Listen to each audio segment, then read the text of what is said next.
বাংলাদেশ সেনাবাহিনীর ইতিহাস শুরু স্বাধীনতার সাথে ওতপ্রোতভাবে জড়িয়ে।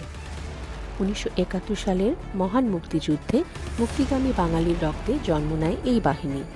তখন নাম ছিল মুক্তিবাহিনী, যাদের বীরত্ব ও আত্মত্যাগের বিনিময়ে অর্জিত হয় স্বাধীন বাংলাদেশ।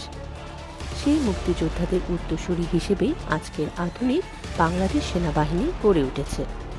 স্বাধীনতার পর ১৯৭২ সালে গঠন হয় বাংলাদেশ সেনাবাহিনী।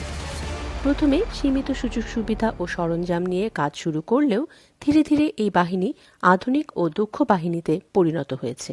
দেশের সীমান্ত রক্ষা, অভ্যন্তরীণ নিরাপত্তা বজায় রাখা এবং প্রাকৃতিক দুর্যোগে মানুষের পাশে দাঁড়ানো, সব ক্ষেত্রেই সেনাবাহিনী দেখিয়েছে দায়িত্ববোধ ও মানবিকতার উদাহরণ। আন্তর্জাতিক পরিসরেও বাংলাদেশ সেনাবাহিনী আজ গৌরবের নাম। জাতিসংঘ শান্তিরক্ষা মিশনে অংশ নিয়ে তারা বিশ্বের বিভিন্ন দেশে শান্তি প্রতিষ্ঠায় রেখেছে অমূল্য অবদান।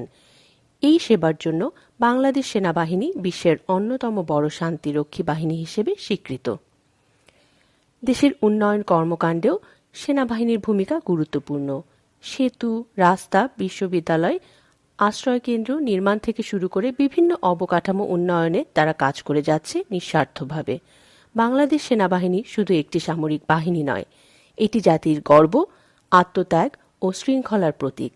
যে বাহিনী দেশের স্বাধীনতা রক্ষা থেকে শুরু করে উন্নয়ন ও মানবতার সেবায় নিয়োজিত, তাদের প্রতিটি পদক্ষেপেই ফুটে ওঠে দেশপ্রেম, শৃঙ্খলা ও দায়িত্ব, এই মূল মন্ত্র।